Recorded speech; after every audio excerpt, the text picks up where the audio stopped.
All right, y'all. Shout out to Hubba Bubba Connoisseur, my man. I hope or lady, I hope I'm getting your name right. And you've been very patient asking me for a Mac Miller video. So thanks so much for doing that. I do take requests and I try to get around to them when I can. Okay. So let's talk about Mac. I'm wearing all white. Shout out to him. RIP to him, of course. I'm not really the religious type, but let's hope that he's somewhere happy, right? I mean, in the grand scheme of things. So, even though I don't believe in the afterlife at all, I think once human beings pass, that's it, right? That's the truth of the matter to me. But you never know, right? And that's why it's important to do good while you're on Earth, because Earth really is, for what we know, that's all we've got, right? So, Mac Miller. The first time I heard Mac Miller, I'm trying to remember. I mean, I heard him definitely kind of when he first came on the scene with, I think it was this song actually, Nikes on My Feet. I don't believe there was something earlier than this that I heard, but I did hear this at the time that it came out. And I liked it a lot, actually. I thought it was quite dope. Obviously the opening beat that I'm playing right now, I just thought was really beautiful, and then I watched the video with him. The video's ill too, by the way. Let's go to this. This is an ill beat, man. This to me is actually still Mac Miller's best song, and it's the song that endeared me to him.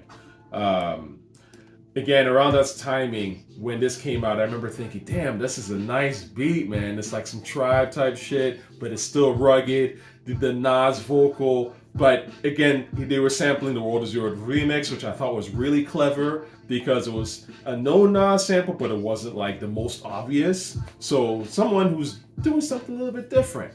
I think this was easily one of the best boom bap records from a new person since, you know what I'm saying? And in the last 10 years, you know how I feel about boom bap being pretty weak. So I do think that this is one of the better ones. And it's one of the better ones for very obvious reasons. It's a phenomenal beat.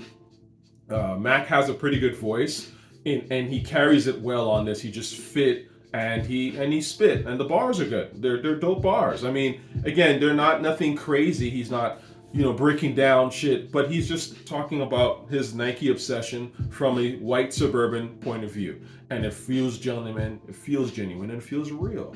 And that's how you make good music. It's just from, apply some talent, some intellect, and just be genuine, and you'll be surprised at what you can come up with.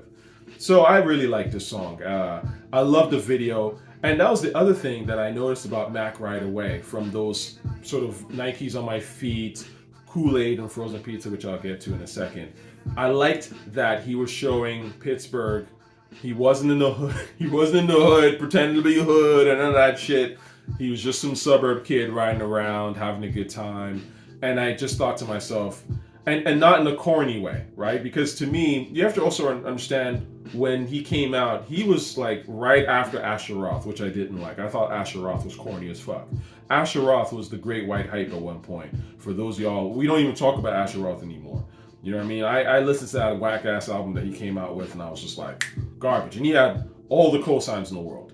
So, this is a longer conversation, but these white rappers get forced all the damn time. And they're always, like almost always, straight buns. You know what I'm saying? And again, I don't want to go off on that tangent, but I will bring this up just, because it's the subject. But Mac Miller was actually talented on some level. He's not the greatest rapper ever, but what I appreciate about him is that he seemed like a genuine dude. He seemed like a genuine hip hop fan, as opposed to somebody who's just like, conveniently like, good enough to kind of, and it's like, oh, I can kind of use rap as a way to kind of come up because I'm a white dude and there's an audience of white people just waiting for somebody, the new white savior. That's just boring. So anyway, I liked Mac Miller. I also really like the song Kool-Aid and Frozen Pizza. Not as much as Nikes on My Feet, but I did like the beat, obviously. And of course, the moment he started spitting to it, I was like, oh, he took the Lord Finesse beat. Everybody who knows the hip-hop knows this damn record, okay? Because the Lord Finesse, hip to the game, is classic. Shout out to Lord Finesse. I'm just going to play that real quick. This is such a beautiful record, man.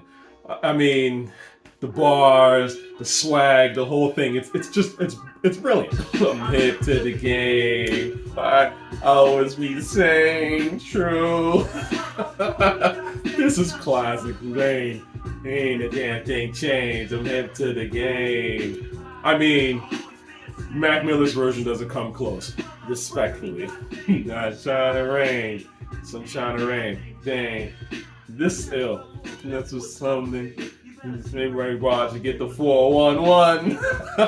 I haven't heard that song in so long, and I pretty much know all the bars as I'm listening to it. That again, that's how you know lyricists, right? Like if a song hits you, the bars just come back, even if you haven't heard it in some time, because it's just imprinted in your dome. You know what I mean? So, anyways. I did remember when he came out with this, and I was like, "Oh, he just took the Lord Finesse beat and rapped on it." So, and by the way, that sample is it's a Canadian jazz artist, Oscar Peterson. Shout out to Oscar Peterson, who passed. I actually went to his funeral because he's a very famous jazz musician, and I went with my father because my father I think my father knew that Quincy Jones was coming or something. Quincy Jones was there, and I don't know if we met Quincy. I don't think we did, but obviously, like Quincy Jones is a fucking legend, right? So, my dad was like, "Oh, Quincy Jones is gonna be there. Let's go," type of thing. So anyway, this song again, I like that it was he was like hanging around in very sunny, beautiful suburby. Little white girls on slides and stuff. Again, and that's a perspective. It's a very fair perspective. I've always said hip hop doesn't matter what you want to rap about and what you want to represent. You just got to be dope. You just got to make records that bang, the street records. Mac Miller makes more street records than Kendrick and J. Cole ever did. That's the crazy part. You know what I'm saying? And Kendrick is what? From Compton, CPT, all that shit? You know what I'm saying? Again, it's about the construction of the record. It's not about whether you're actually from the hood or you actually talk that hood shit. It's about the actual beat itself. Is this beat constructed for a hip hop audience or is it constructed for casuals, right? And Mac Miller has some songs that are constructed for hip hop fans, right? And the delivery on them is something that a rap fan, seasoned hip hop listener would appreciate. And that's the point. Right? So if you're asking me how does someone make street records and they're not necessarily from the hood, look up Mac Miller, right? He's from the freaking suburbs. And he made more street records than J. Cole and Kendrick Lamar. Anyway, now, Lord Finesse sued him for this. And I believe he won, actually. Which I think is an interesting conversation as to is it fair? Is it right? Well, let me say this. When Lord Finesse made the Hip to the Game beat, the Hip to the Game beat didn't exist. Yes, it's sampled from Oscar Peterson, right? But the fact of the matter is that Lord Finesse did construct that into a beat. And it is his beat, right? Like he created that shit. When Mac Miller took the same beat, the exact same beat, and just rapped on it, that's not a sample, right? Sampling basically implies that you've taken something, a portion of something. Now, it could be, usually it's a smaller portion, right? Because that's, you're sampling something. Like you're sampling a dish. You're taking a small part of it, and then you're constructing it into something larger, right? And sometimes, look, there's Leon Haywood, Nothing But a G Thing. Dr. Dre took that and kind of just looped it and made the whole beat. So there are times when sometimes you just loop shit. Because the shit is so fire, you just loop the motherfucker, right? Like, why add more to it? And I agree with that. You still made that beat, and I still think that that's a valid form of sampling. But my point is that they looped it, and they still added bass, and they still mixed it in a way. They still did something with it. Mac Miller just took the original beat, okay? There's no sampling involved. You just took the beat. That's just what it is, okay? So maybe Lord Finesse felt a way about it, whatever. And in general, I'm not usually a fan of that. Like, if you're, you know how I feel about people doing original records and rapping on original shit in general. I always feel like if you're going to do that, you want to come with something like, a little bit more obscure, something different, your own beat, or pick something a little bit more obscure. Now, to Mac Miller's credit, he did pick Hip to the Game, which is a little more obscure. At least he didn't do Shook Ones or something lame. You know what I'm saying? Like, typically, a lot of rappers in that era, real hip-hop, quote-unquote people, would have just thrown on some old beat that we've heard a million times, right? he went and picked something a little bit more obscure, quote unquote, and rocked it. And I appreciate that. I always say that if you're an aspiring rapper and you want to do something like this, find obscure beats that people like, obscure-ish, right? Like we know, but we haven't really heard people do radio freestyles on. And so you're able to exert a little bit more of your personality and make it a little bit more of yours. Now, of course, in this case, Mac Miller obviously there was no way he was going to outdo Lord Finesse, because Lord Finesse is a fantastic rapper. Like, that just wasn't happening. So ideally, if you're going to pick like sort of lesser known but classic hip hop beats, pick the ones where the original rappers didn't kill them, okay? Because then you can really sort of state your claim on it. Anyway, but so Kool-Aid and Frozen Pizza, that era was cool. And then I started to notice that as he was coming out, like the YouTube numbers was getting really crazy for Mac Miller. I believe they bought a lot of those views. That's just my opinion. I can't prove it, but it does seem inflated even back then. I remember thinking that, damn, like there's no way that they've gotten like 50 million views on this Donald Trump song. Like just out the, it just came out type of thing. Like you're just not, and it's not being played on radio. Like again, I understand that. You know, he's a white rapper, independent, he's in the United States, you can get views and all that kind of stuff. So I'm sure there was some sort of a buzz for him. But I think they were gaming the YouTube system, but that's just my opinion. Now, that stuff, Best Day Ever, Donald Trump, that stuff wasn't necessarily for me. That was more for, like, again, a younger white suburb audience. But to be honest with you, I didn't look at it as like a betrayal or whatever, because again, like Mac Miller out the gate to me was a white suburb rapper. So, you know, like they like and had that sort of frat boy-ish vibe to him, but again, on a very more chill sense. So to me, it was more like he's just exploring more of who he is in himself. So again, if you keep it real about who you are, people will give you like the benefit of the doubt. So I didn't care for those songs. But I will say that the other part of Mac Miller that I did actually quite appreciate was he was low-key one of the first people to actually work with Clams Casino. Like, in terms of breaking out in that era with Lil B, A$AP Rocky, and Mac Miller. Mac Miller was actually one of those people. The beat I'm playing right now is Angels. I remember hearing this. I didn't quite like the song. I still don't really like it. I think this is sort of one of the weaker Clams beats of this time, even though it's still pretty decent and it's listenable.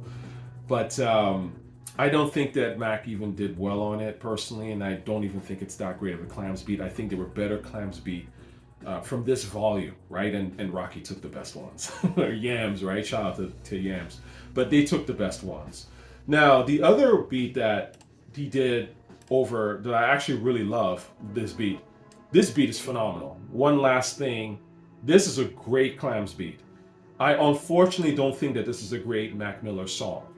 I don't think Mac Miller approached it the right way.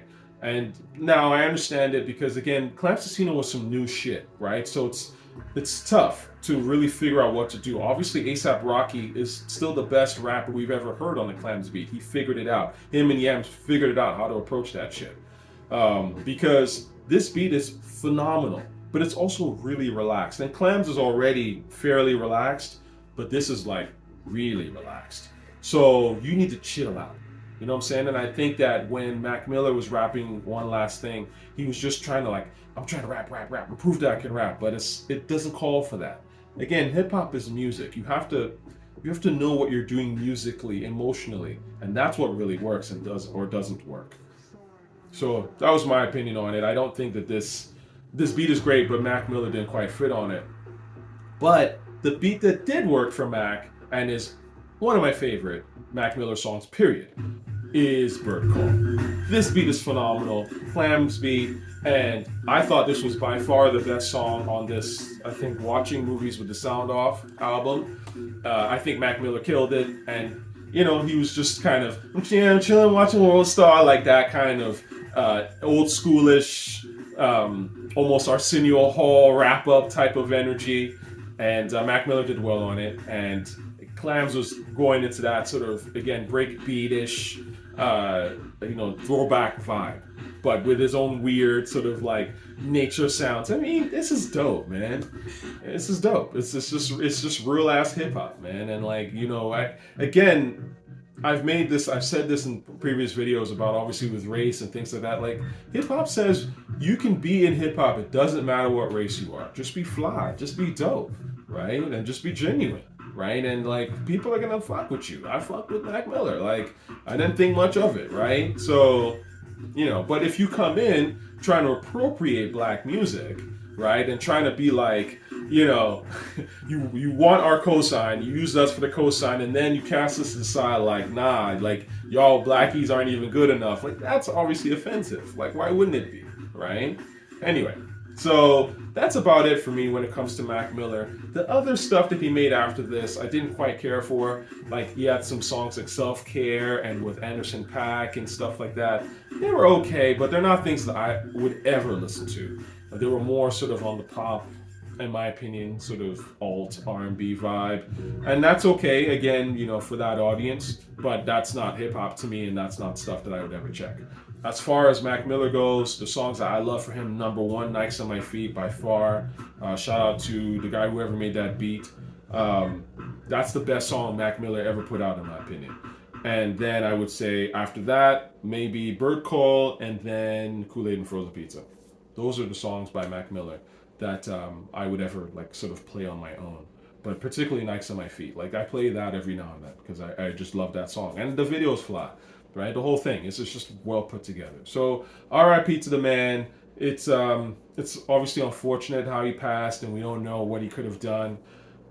In a way, it did kind of feel like he was sort of slowing down anyway. I could be wrong, but he was transitioning into some other kind of music, I would say. Again, like he was not quite in the hip hop space, so I wasn't really expecting much from him hip hop wise, and I wasn't listening to all that stuff. Like once I saw like the stuff and some of the other stuff that he was doing, I was like, oh, okay, well you're kind of transitioning to another audience here, so I'm good. But again, I didn't think it was weird. It's not like when Schoolboy Q decides to drop a rock album all of a sudden, or when ASAP does it, or right where it's like clearly like this is a completely different audience you are really trying to do. This is not even really you, right? Mac Miller always felt like this sort of white suburb dude who loves hip hop and grew up in the suburbs. So of course there's going to be other styles of music.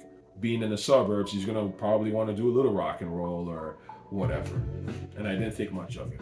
Anyway, if you like Mac Miller, let me know. Feel free to put me on to one of his like more harder records that I didn't mention, because you know me, I'm a hip hop dude, so I like that harder shit, right? And until next time, peace.